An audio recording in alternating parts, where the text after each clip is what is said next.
लेके एम्बुलेंस गइल बावे तत्काल में, आरा से आगे पटना सदर अस्पताल में।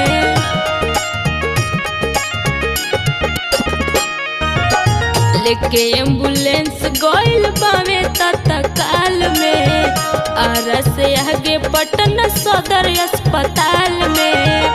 जाए में देरी भइल होई, घटना भारी भइले बा।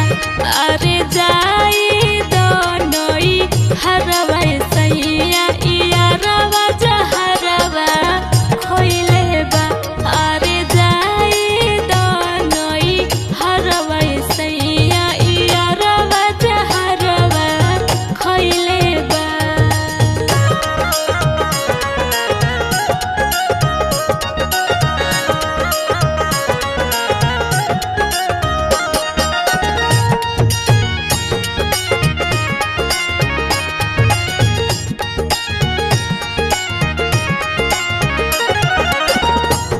कत जिया हिया बाबे करार हो, कैसे भुला दी हमें बचपन के प्यार हो।